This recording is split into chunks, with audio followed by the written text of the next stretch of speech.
Hadirat yang dirahmati Allah Subhanahu wa taala, setelah itu kita masuk pada paragraf yang baru.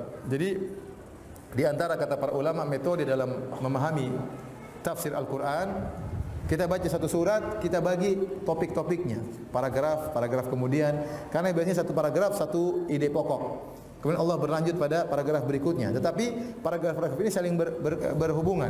Tapi kita tafsirkan secara satu paragraf. Karena biasanya satu paragraf mengandung ide pokok tertentu. Seperti dalam surat An-Naba, amma yatasaalun 'anil naba'il 'azim alladhi hum fihi mukhtalifun kalla saya'lamun thumma kalla saya'lamun. Selesai 5 ayat. Ya.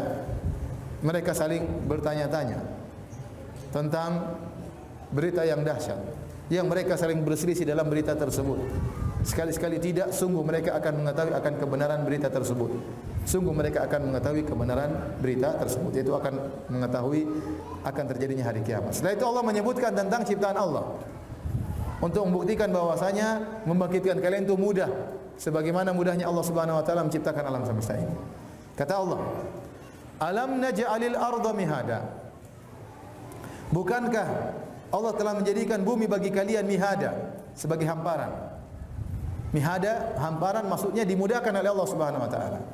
Sebagian ahli tafsir mengatakan mumahada, yaitu Allah menjadikan bumi sudah dipersiapkan.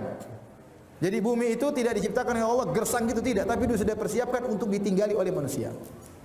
Ya. Dalam qiraah yang lain, alam naj'alil arda mahda.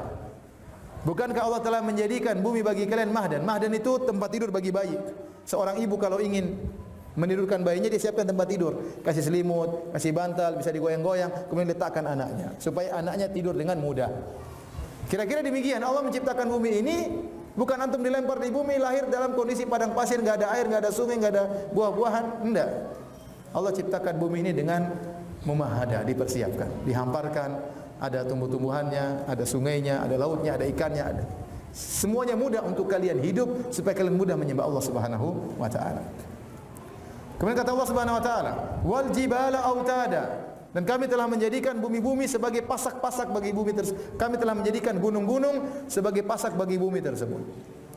Ingat, Allah berbicara tentang gunung dijadikan pasak ini 1400 tahun yang lalu.